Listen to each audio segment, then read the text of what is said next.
My parents and grandparents told me how they were denied jobs because of their race. Many of them lived through the civil rights era, when schools were first being integrated and they were told by whites, "We don't want you niggers in our school."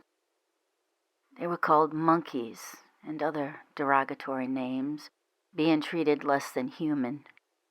They bore the pain of ignorant statements like, "The Negro is intellectually inferior."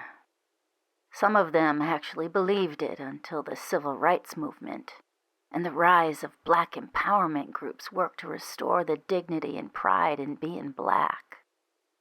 My grandparents told me stories of traveling from Florida to New York to pick fruit.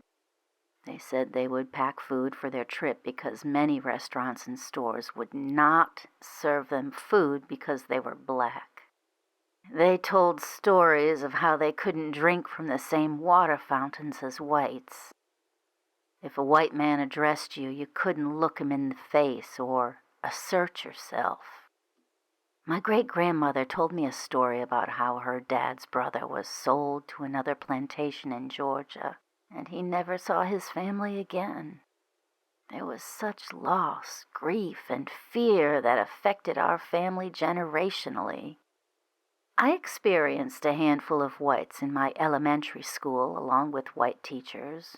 While living in Florida, I liked them. They were nice to me, so I was nice to them.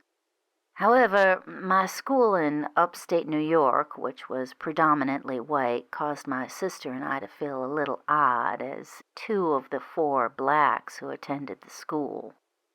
My teachers were nice there, but the white and Mexican kids seemed like they had never seen a black person before. I had very few friends.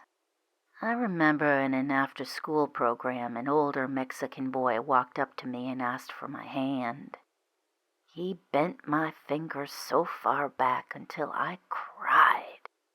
Even though I had that bad experience with a Mexican boy, I never developed a prejudice toward Mexicans, and my community never warned of friendships with Mexicans, only whites.